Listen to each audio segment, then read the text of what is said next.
आज के लेक्चर में हम देखेंगे कि और कौन से लॉज हैं जिनमें साइबर रेलेवेंट प्रोविजंस को अमेंड या इंक्लूड किया गया है।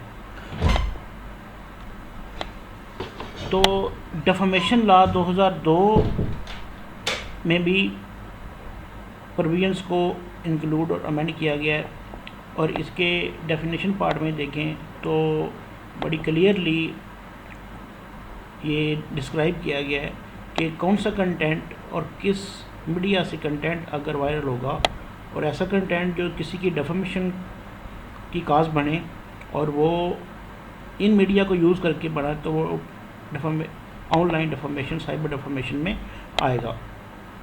तो इसका preamble to make provision in respect of defamation and connected matter. Section definition part में section 2B act broadcasting mean dissemination of writing, sign, signal, picture and sound of all kind, including any electronic device intended to be received by public either directly or through the medium of relay station by means of 1. A form of wireless radio electric communication utilizing Hertzian wave, including radio telegraph or radio telephone, or 2. Cables, computers, wires, fiber optic linkage or laser beam or and broadcast has a corresponding meaning. अब ये एक वसी definition है, इसमें तमाम वो electronic media को describe कर दिया गया है कि जो ऐसे कंटेंट को शेयर करें जो डिफेमिंग अमाउंट करे, और फिर ये मीडिया यूज़ किया गया हो और वो डिफेमिंग कंटेंट हो, तो फिर डिफेमेशन उसकी और डेफिनेशन में फॉल करेगा। तो इसमें जो ऑफेंस या उसके जो डैमेजेस इसमें इस लॉ में प्रोवाइड किए गए हैं, ये सिविल टाइप लॉ है, सिविल लॉ है। इसमें डिस्ट्रिक्ट कोर्ट को, डिस्ट्रिक्ट जज को पावर्स दी गई हैं कि वो इंटरटेन करेगा केस, और जो इसमें पनिशमेंट प्रोवाइड की गई हैं वो 50,000 और स्पेशल डैमेजेस हैं या इम्प्रिजनमेंट 1 month to 3 month है।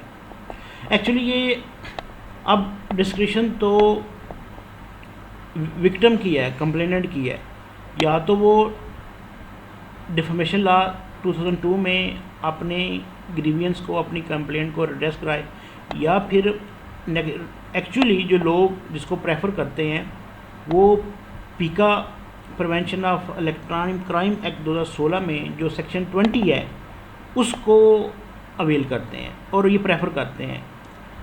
अब सेक्शन 20 में क्या डिस्क्राइब किया गया है? Offences against dignity of natural person who ever intentionally या पब्लिकली एग्जिबिट, डिस्प्ले और transmit any information through any information system which he knows to be false और intimidates or harm the reputation of privacy of natural person shall be punished with imprisonment for term may extend to 3 years or which fine may extend to 1 million rupees or with both। चूँकि ये जो prevention of electronic act है, इसमें भी इसकी जो defamation और जो इसकी कंटेंट की डिस्प्ले है वो भी इसकी डेफिनेशन पार्ट में बड़ी क्लियरली डिस्क्राइब की गई है। तो वो जो भी डिफेमेशन लॉ में डेफिनेशन दी गई है वो एग्जैक्ट इसी में ही फॉल करती है, पीका एक्ट 2016 में। तो फिर कंप्लेनेंट प्रेफर करता है कि वो जो क्रिमिनल प्रोसीजर साइबर लॉ में 2016 में दिया गया है उसके सेक्शन 20 को अवेल करता है और उसके एम्बेट में अपनी एप्लीकेशन साइबर क्राइम विंग को फाइल करता है। अब इसमें जो डिफेमेशन लॉ में है उसमें पनिशमेंट नॉर्मल है, उसमें बड़ी कम पनिशमेंट और डैमेजेस दिए गए हैं, 1 month इम्प्रिजनमेंट है और 50,000 का स्पेशल डैमेज जो भी कोर्ट उसको डिक्लेयर करे।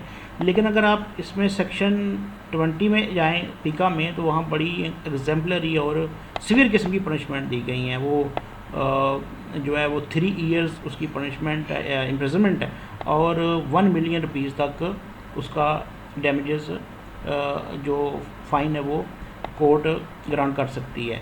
तो लोग प्रेफर करते हैं कि वो ऐसा कोई डिफेमेशन अगर हुई है उनके ख़िलाफ़, अगर ऑनलाइन, अगर किसी कंप्यूटर या मीडिया के ज़रिए यूज़ करके, तो वो फिर सेक्शन 20 पीका को अवेल करते हैं। वो फिर डिफेमेशन लॉ 2002 को प्रेफर नहीं करते। हालांकि